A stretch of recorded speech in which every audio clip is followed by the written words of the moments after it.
Blood stained the pristine marble of the High Palace. Queen Victoria expected to find her children dead, victims of a ruthless orbital coup. Instead, she found the galaxy's most terrifying apex assassins torn to pieces. Standing over them was her mild-mannered human gardener clutching a dripping fire axe. The royal shuttle cut through the stratosphere of Prime Meridian, the capital world of the Coalition. Inside the velvet-lined cabin, Queen Victoria stared at the holographic data pads arrayed before her, though her mind was miles away. She was a ruler of the Orion Arm, a monarch to billions of fragile, elegant beings whose civilization was built on diplomacy, crystal lattice architecture, and energy shielding. Yet despite all her power, she felt a profound unease, leaving her children behind. Prince Arthur, merely 7 standard years old, and Princess Beatrice, 4, had been left in the supposedly impenetrable safety of the High Palace, guarded by the elite Taurians. "Your Majesty, we are approaching the diplomatic summit at Geneva Station," Commander Harrison said, his tall, slender frame bowing slightly. Like all of their species, Harrison was nearly 7 ft tall with bones as light and hollow as a bird's, relying on kinetic energy shields rather than physical armor. The planetary defense grid is fully operational. The children are perfectly safe. Victoria nodded, massaging her temples. "I know, Harrison, it is just the mother's intuition. The Syndicate has been making aggressive moves in the outer sectors. I do not trust them."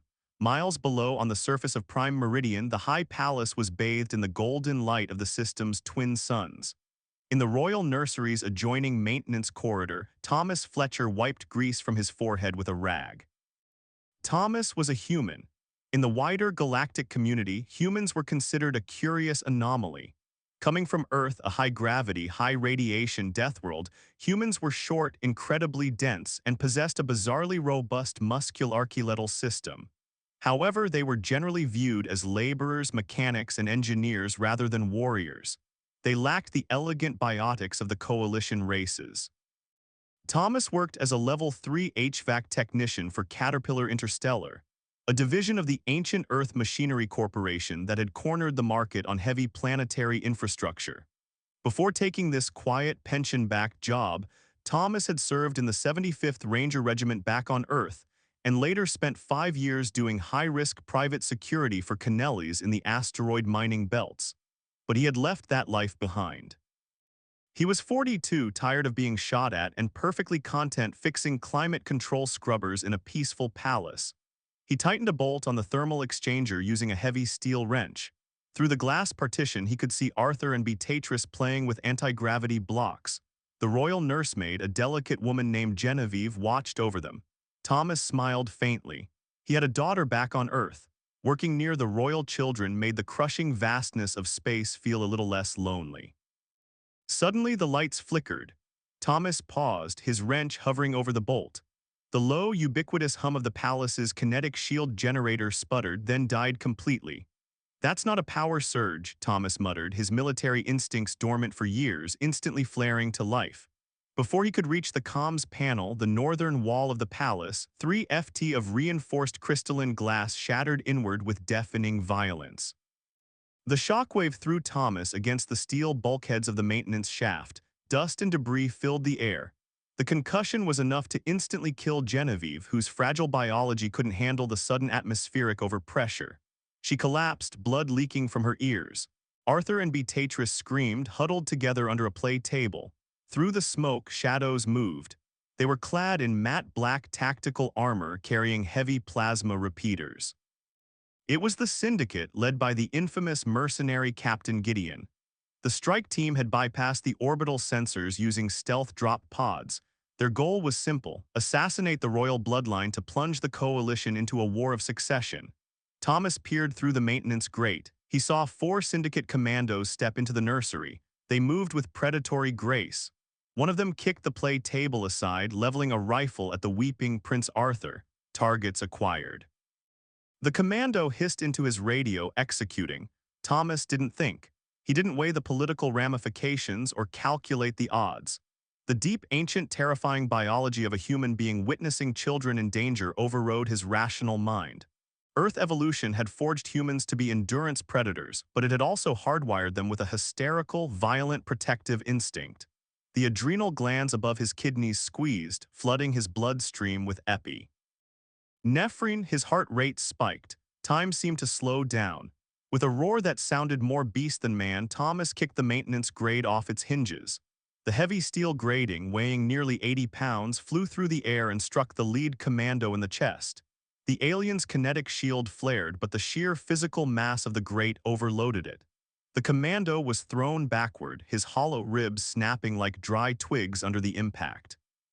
The other three commandos spun around, their weapons tracking the sudden intrusion. They expected a towering elite Taurian. Instead, they saw a 5FT-10 human wearing greasy Carhartt overalls, his eyes dilated into black pools of sheer unadulterated fury. "Run," Thomas bellowed at the children, his voice booming like a physical force. He didn't retreat, he charged.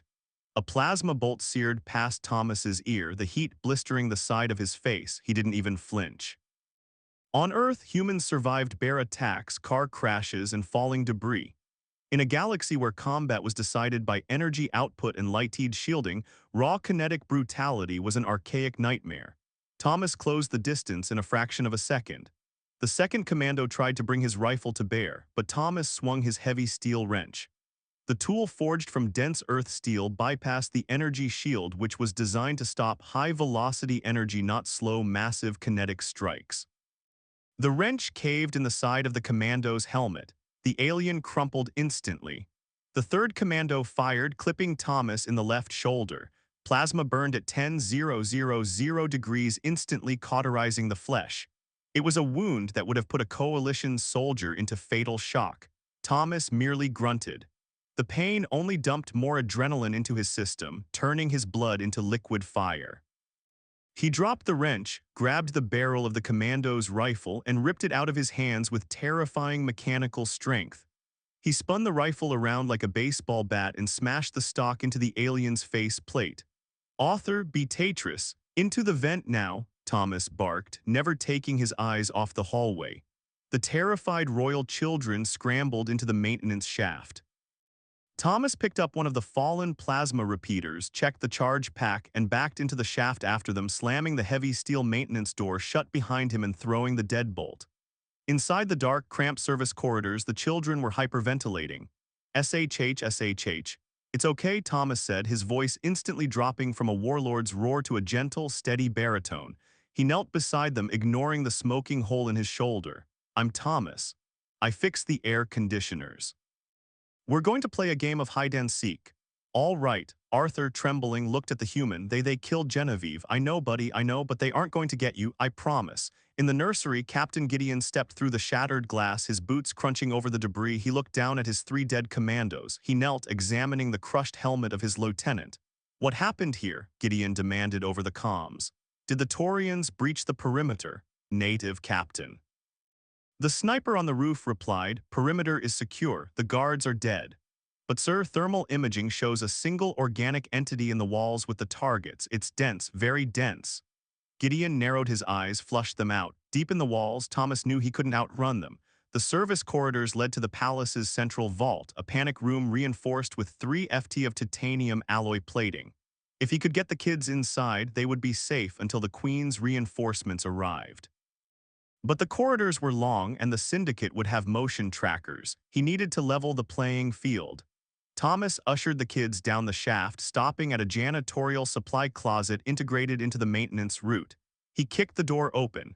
Rows of industrial cleaning chemicals lined the shelves. To the advanced, delicate aliens of the Coalition, these were simple sanitation liquids. To an ex-infantryman from Earth, they were a munitions dump. He grabbed a jug of industrial ammonia and a container of high-grade bleach. "Arthur, take your sister's hand and keep running down this tunnel. You'll hit a big red door." "Don't stop until you get there," Thomas instructed. "What about you?" Beatrice whimpered, tears streaking her blue-tinted face. "I've got some cleaning up to do," Thomas said, offering a strained smile. As the kids ran, Thomas went to work. He mixed the chemicals in a heavy plastic bucket, creating lethal chloramine vapor and mustard gas. He hooked the bucket up to the localized ventilation intake, bypassing the safety valves. Moments later, the heavy metal door at the end of the hall was blown off its hinges. 5 Syndicate shock troops piled into the corridor, their weapons raised. Thomas slammed the ventilation fan to maximum and ducked behind a steel conduit. The toxic gas flooded the corridor instantly. The aliens, whose respiratory systems were highly efficient and delicate, immediately began to choke. Their kinetic shields offered zero protection against ambient airborne chemicals. The shock troops collapsed, clawing at their throats as the human-made chemical weapons seared their lungs.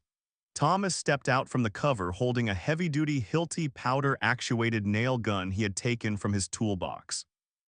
It was designed to drive titanium spikes into concrete, thwack, thwack, thwack. The heavy industrial spikes punched straight through the Syndicate armor. 3 more commandos dropped dead. Gideon, listening to the screams of his men over the radio, felt a cold knot of dread form in his stomach. "What are we fighting?" he yelled into the comms. "Is it a heavy combat droid, a rogue biological weapon? It's the maintenance worker." A dying commando gasped over the radio. He's a human, a human." Gideon scoffed. "They're mechanics. Servants, push forward. Do not let them reach the vault." Thomas was bleeding heavily now. The adrenaline was masking the pain, but he knew his body was taking a toll. He retreated down the corridor, laying traps as he went. He stripped high-voltage power cables and laid them across the steel floor grates. When the next wave of assassins rounded the corner, Thomas threw a heavy breaker switch, surging 10,000 volts through the floor. The electrical discharge fried the aliens' nervous systems instantly, filling the corridor with the smell of ozone and burnt flesh. Finally, Thomas reached the red door of the vault. Arthur and Beatrice were frantically pushing the biometric panel, but it flashed red. "It won't open," Arthur cried. "It needs a Royal Guard code." Thomas gritted his teeth. He looked down the hallway. He could hear the heavy boots of Captain Gideon and his elite vanguard approaching. They were out of time. "Get behind me," Thomas ordered. He grabbed a heavy Stanley titanium crowbar from his belt. He jammed it into the control panel of the vault door, using sheer brute force to pry the casing off. Sparks showered over his hands, burning his skin, but his grip didn't loosen. He reached into the wiring, ripping out the primary relay and twisting the override cables together. The heavy vault door hissed and began to slowly grind open. "Go, go, go." Thomas shoved the children inside. Before he could step in, a plasma sniper round punched through his thigh. Thomas roared, falling to one knee. The muscle was vaporized, the femur fractured. "Thomas," Beatrix screamed, reaching out for him. "Stay inside," Thomas yelled. He slammed his bloody hand onto the internal lockdown button. The vault door began to slide shut. At the end of the hall, Captain Gideon emerged through the smoke, flanked by 4 towering enforcers. Gideon looked at the human kneeling on the floor, bleeding from half a dozen wounds, unarmed except for a bloody crowbar. "You have cost me 20 of my best men, human," Gideon snarled, leveling his plasma repeater. "For what? You are just a servant." Thomas slowly dragged himself to his feet, putting all his weight on his good leg. His face was a mask of soot, blood, and primal defiance. He gripped the crowbar with both hands. "They're just kids," Thomas whispered, his voice trembling with exhausted rage. "And I'm not a servant, I'm a contractor." With a final, desperate roar, Thomas launched himself forward into the gauntlet of plasma fire. The Royal Transport ship tore through the atmosphere, ignoring all docking protocols as it slammed onto the High Palace's landing pad. The kinetic dampeners screamed in protest as the ship settled, the ramp lowering before the engines had even fully cycled down. Queen Victoria sprinted down the ramp, her regal robes trailing behind her, a ceremonial energy sword ignited in her hand. Behind her poured 50 of the Royal Guard's most elite soldiers led by Captain Hayes. The palace was eerily silent. Plumes of black smoke billowed from the eastern wing. The beautiful crystalline spires that had stood for a millennia were scarred by plasma burns and explosive breaches. "Secure the perimeter. Find my children." Victoria commanded, her voice breaking with raw, unbridled panic. "If they are harmed, I will burn the Syndicate worlds to ash." Captain Hayes took point, his rifle swept forward. As they entered the grand foyer, they stopped dead in their tracks. The Queen expected to find her Taurians dead, and she did, but scattered among them were the bodies of the Syndicate assassins. "Majesty," Hayes said, kneeling next to one of the black armored mercenaries. He scanned the body with a medical omni-tool. This doesn't make sense. The Syndicate shields are intact, but his chest cavity is entirely collapsed. Massive blunt force trauma. It looks as though he was struck by a terrestrial freight train. Victoria moved past him, her heart pounding in her chest. She followed trail of carnage. It didn't look like a firefight. It looked like the aftermath of a natural disaster. They found the nursery. The glass was shattered. Genevieve's body lay under a blanket. Someone had taken the time to respectfully cover her amidst the chaos. The maintenance grate, Hayes pointed. The heavy steel door was ripped off its hinges, stained with alien blood. The Queen and her guard descended into the dark, claustrophobic service corridors. The deeper they went, the more horrified they became. They found the bodies of the shock troops in the ventilation shaft, their lungs burned by a crude, terrifyingly effective chemical mixture. They found the electrocuted vanguard, their armor fused to the floor grates. "Whoever did this," Hayes whispered. Genuine fear in his voice is not fighting by the Geneva Station conventions. This is barbaric, it's primitive warfare.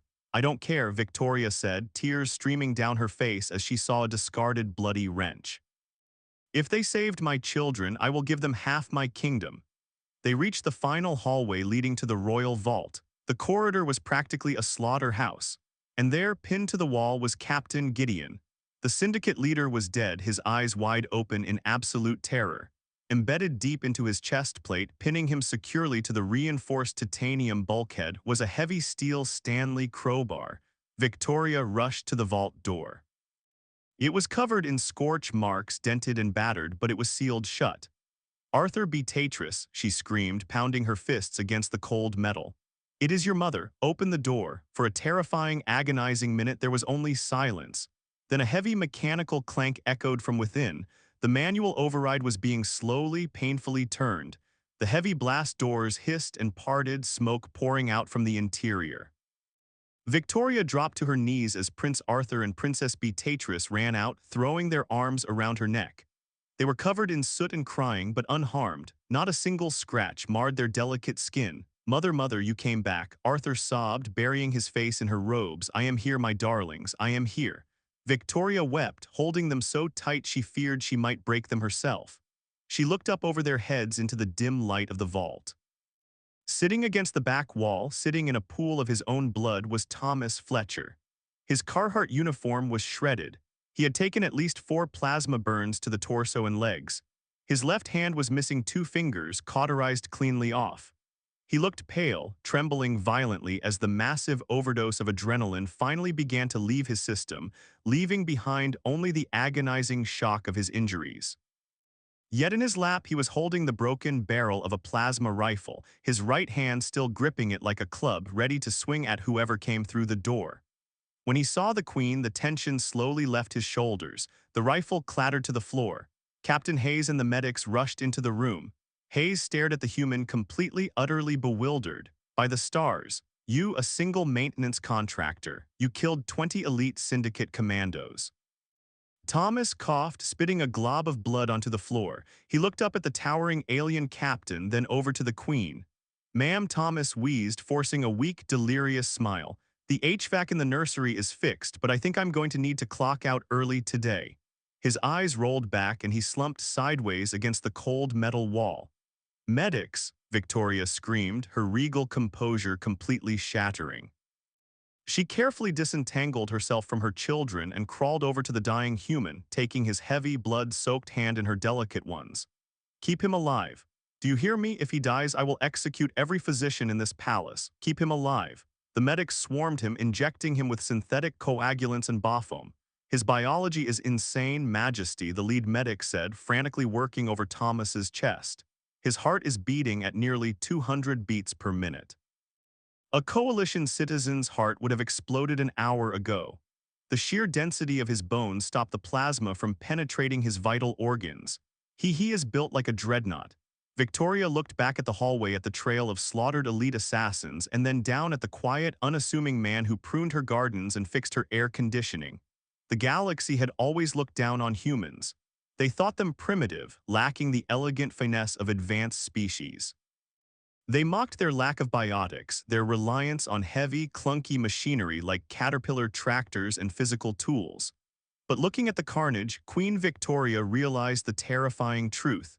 Humans didn't need energy shields or biotic grace. They were born on a world that constantly tried to kill them, and they had evolved to fight back with an unyielding, savage refusal to die. They weren't just mech. Hannix, they were the universe's ultimate apex protectors. Hold on, Thomas, Victoria whispered softly, pressing her forehead against his grimy, calloused hand. You are going home, I promise you. The Royal Medical Pavilion of Prime Meridian was a marvel of coalition engineering. It was a serene, sterile environment bathed in soft ultraviolet light where healing was achieved through harmonic frequency emitters and delicate cellular reweaving. The coalition species were fragile. Their medical science was designed to treat micro-fractures, energy burns, and radiation sickness with surgical, painless precision. They were utterly unprepared for the biological catastrophe that was Thomas Fletcher. Dr. Aries, the chief medical officer, hovered over the biode, his 6 elongated digits dancing across a holographic diagnostic scanner. He looked like he was witnessing a horror, his large, pupilless eyes wide with a mixture of revulsion and awe. Queen Victoria stood on the other side of the glass partition, her hands clasped tightly together. She had refused to change out of her blood-stained royal robes. Prince Arthur and Princess Beatrice sat quietly on a crystalline bench beside her, their eyes fixed on the man who had saved them. "Report, doctor," Victoria commanded through the intercom, her voice leaving no room for hesitation. Dr. Aries swallowed hard, stepping out of the quarantine zone. Majesty, I lack the vocabulary to adequately describe his physiology. His body is a war zone, yet it is repairing itself with an aggression I have never documented in any known species. Explain, the Queen demanded. When we brought him in, he had lost nearly 40% of his blood volume, Era said, pulling up a rotating 3D model of Thomas's dense skeletal structure. For a coalition citizen, a 10% drop induces fatal cardiac failure.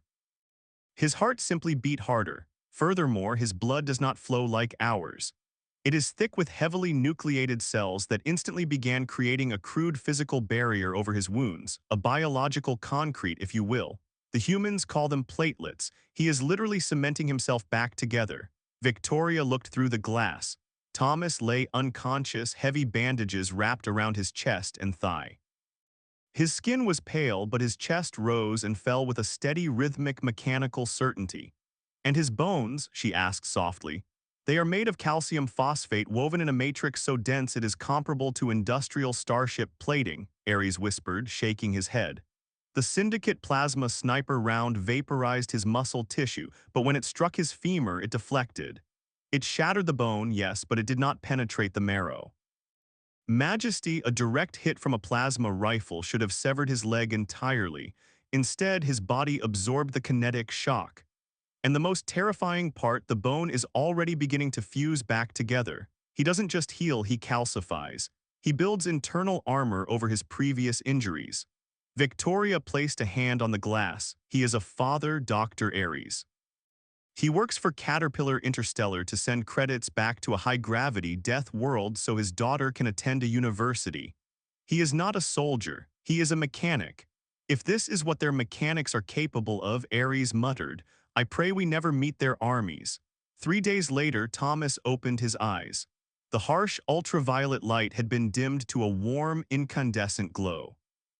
His entire body felt as though it had been dragged behind a speeding truck on a gravel road, a sensation he vaguely remembered from a deployment in Kabul decades ago. He groaned, instinctively trying to reach for his shoulder, only to find his arm restrained by a soft magnetic field. Please do not strain yourself, Mr. Fletcher. Thomas turned his head. Queen Victoria was sitting in a modest chair beside his bed. She wore a simple, unadorned silver gown completely devoid of her usual regal crowns and sashes. She looked exhausted, but her eyes were incredibly warm. Your Majesty, Thomas rasped, his throat dry. He tried to sit up, his blue-collar deference kicking in. I need to get back to the Eastern Wing. The thermal exchange unit was left open. Thomas, Victoria interrupted, placing a gentle hand on his chest to keep him down. The Eastern Wing is a crater. The thermal exchange unit is the least of our concerns. The memories came crashing back in a violent wave of adrenaline and smoke. The shattered glass, the dead nursemaid, the syndicate assassins, the heavy metallic thud of his wrench-crushing alien armor. The kids, Thomas gasped, his heart monitor spiking. Arthur, Beatrice, they are safe, Victoria said, her voice catching. Because of you, they haven't left the pavilion since you were brought in. They are currently asleep in the adjoining room. Thomas let out a long, shaky breath, sinking back into the biode. Good, that's good. You lost 2 fingers on your left hand, Victoria noted quietly, her eyes tracing the heavy bandages, and you suffered third-degree plasma burns across your torso. Our doctors have done their best, but human biology is resilient to our delicate methods. You will carry heavy scars. Scars are fine, Thomas chuckled weakly. Back at the Mayo Clinic on Earth, they'd have charged me $1 million just for the bandages. I'm just glad the little ones are all right. Victoria leaned forward, her expression shifting from a relieved mother to a stern monarch. Thomas, what you did was extraordinary, but it has created a massive political shock wave. The syndicate is furious. Thomas frowned, furious. They tried to murder your kids. They are denying it, she said bitterly. They claim the commandos were rogue elements, but worse, the syndicate ambassador, Lord Malacher, has arrived on Prime Meridian. He is demanding a galactic tribunal. He is accusing me of harboring an unregistered Class 9 biological weapon of mass destruction. Thomas blinked. They recovered the security footage from the maintenance corridors. Victoria explained. They saw how you killed them. They saw the chloramine gas, the electrocution, the sheer physical brutality. In the eyes of the Coalition, kinetic violence is considered archaic and barbaric. Malacher is twisting the narrative. He claims no mere mechanic could dismantle an elite vanguard single-handedly. He is demanding you be handed over to the syndicate for scientific evaluation and trial. Thomas stared at the ceiling for a long moment. He felt the phantom pain in his missing fingers. He thought of his daughter Sarah studying engineering back in Boston. He had spent his whole life trying to escape wars, only to find himself at the center of a galactic one. All right, Thomas said, his voice hardening into a low, growly timbre that sent a shiver down the Queen's spine. When is the hearing? Tomorrow, Victoria said, but you will not attend. I will not allow it. You are under my royal protection. With respect, Your Majesty, Thomas said, hitting the release button on his magnetic restraints with his good hand. He slowly swung his legs over the edge of the bed. His muscles screamed in agony, but he forced himself to stand, gripping the rail of the bed with white knuckles. If you hide me, it proves them right. It makes me look like a monster kept in a cage. He looked at the Queen, his eyes burning with a fierce terrestrial fire. I'm a human, and it's about time the galaxy finds out what that actually means. The Grand Assembly of Prime Meridian was an architectural masterpiece, a sprawling amphitheater carved from a single geode of luminescent quartz. Thousands of delegates from hundreds of species murmured in the tiered seating.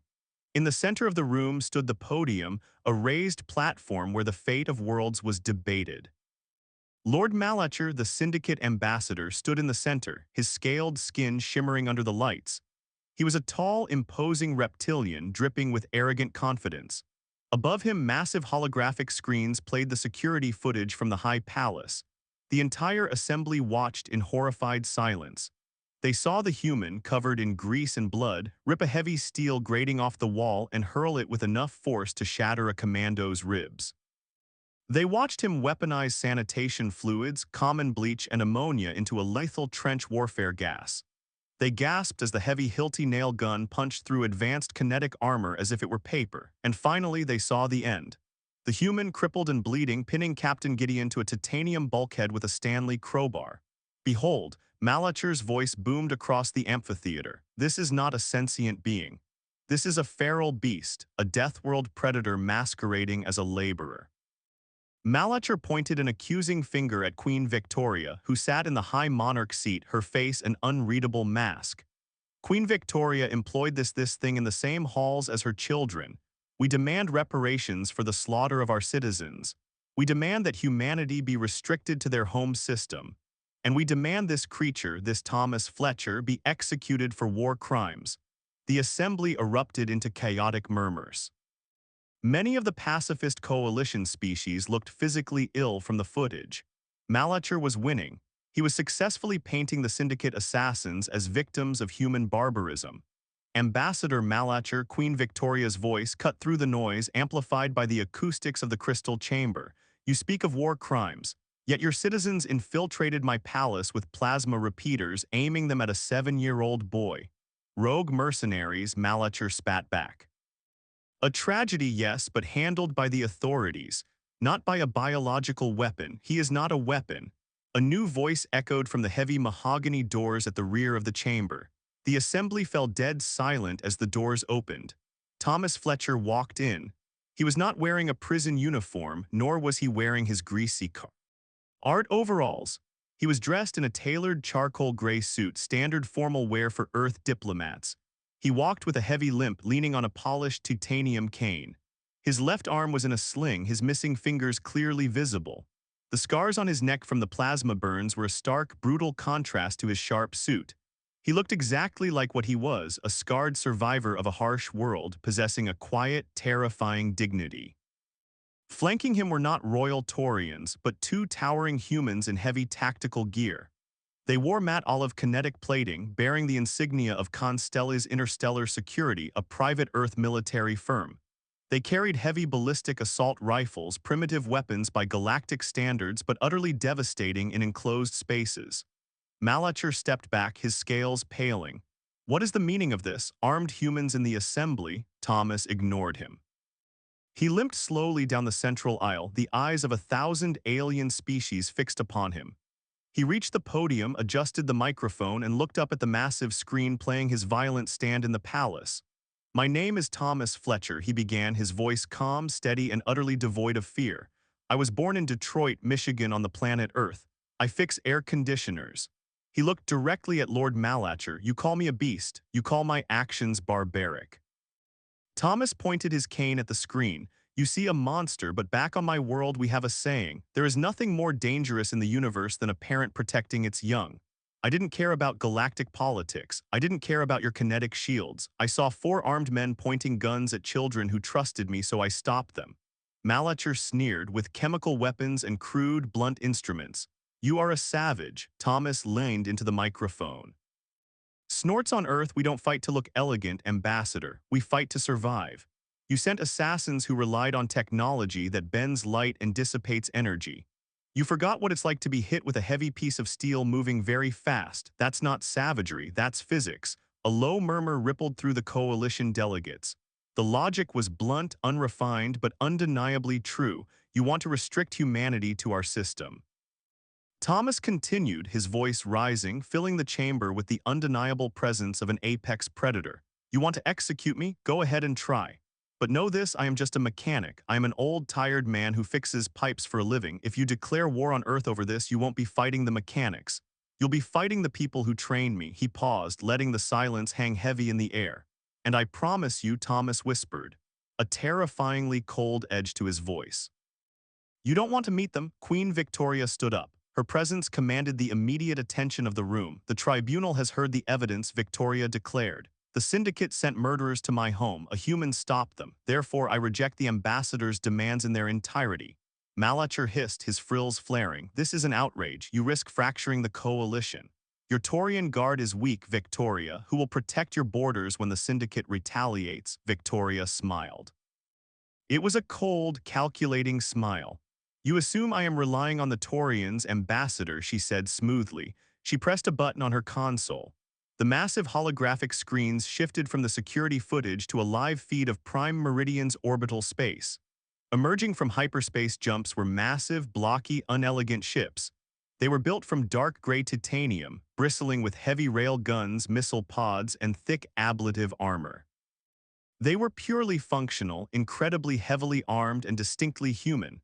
Emblazed on their hulls were the logos of Earth's most formidable defense contractors: Lockheed Martin, Stellar, General Dynamics, and Academ. During Mr. Fletcher's recovery, Queen Victoria announced, her voice ringing with absolute authority, "I opened diplomatic channels with the United Nations of Earth. I have signed a new exclusive defense contract. The High Palace will no longer be guarded by energy shields alone." She looked down at Thomas with profound respect. Humanity is no longer classified as mere laborers within the coalition. Effective immediately, they are the vanguard of the royal fleet. They are our shield. And if the syndicate takes one step across our borders, they will be our sword. Malacher stared at the orbital feed, watching the massive human dreadnoughts lock into defensive formation around the planet. The sheer kinetic firepower in orbit was enough to crack the planet's crust. He swallowed hard, realizing he had not only failed to assassinate the royal bloodline, but he had just inadvertently unleashed the most dangerous species in the galaxy upon his own people. Without another word, the Syndicate ambassador turned and fled the assembly chamber. The hall erupted into cheers. The coalition species, long terrified of the Syndicate's shadow, finally saw a protector they could rally behind. Thomas stepped down from the podium. As he walked back up the aisle, the alien delegates, beings of light, crystal, and elegance, parted for him, bowing their heads in profound reverence. He wasn't just a mechanic anymore.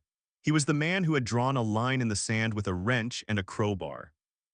At the top of the stairs, Queen Victoria stood waiting, holding the hands of Prince Arthur and Princess Beatrice. The children broke away from their mother and ran to Thomas, hugging his good arm. Thomas smiled, dropping his cane to run his hand through Arthur's hair. "You did it, Thomas," Arthur beamed.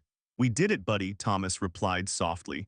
Victoria approached him, pulling a small, heavy silver medal from her robes. It bore the crest of the High Palace. She pinned it to the lapel of his suit. "I cannot give you half my kingdom, Sir Thomas," Victoria said softly, a tear glistening in her eye, "but you have my eternal gratitude. And your daughter's university tuition at MIT has been paid in full courtesy of the royal treasury." Thomas paused, his stoic demeanor finally cracking just a little. A genuine relieved smile spread across his scarred face. "Thank you, Your Majesty," he said. He looked over his shoulder at the massive human warships lingering in the sky above the Crystal City. "I guess I won't be fixing the air conditioning anymore." "No," Victoria smiled. "But I have a feeling there are a few Syndicate worlds that are about to need some very heavy maintenance. If you love this story of human resilience, survival, and the terrifying power of the human protective instinct, make sure to hit that like button. Don't forget to share this video with your fellow sci-fi fans. And subscribe to the channel for more epic HFY stories where humanity proves exactly why the galaxy should never ever mess with our kind. Drop a comment below on what you want to see the human mechanics conquer next. Hi, my name is Tran Truong, the owner and manager of Palace Truths. After watching the video, the Queen came home to an attack and found a human servant saving her children. I'd really like to know what you think. How did this story make you feel? What stood out to me most was the courage and selflessness at the heart of the story. In a moment of danger, someone who might have been overlooked chose to step forward and protect others without hesitation. That combination of bravery, loyalty, and sacrifice is what gave the story its emotional weight for me. I think one of the gentle lessons here is that true character often shows itself when things are at their hardest. Titles, status, and recognition matter far less than the choices we make when others need us. In everyday life, even small acts of responsibility and kindness can have a bigger impact than we realize. Do you think the servant understood how important that decision would become, and what moment in the story stayed with you the longest? Thanks for spending time with Palace Truths. If this story meant something to you, feel free to share your thoughts in the comments and maybe like or subscribe for more stories like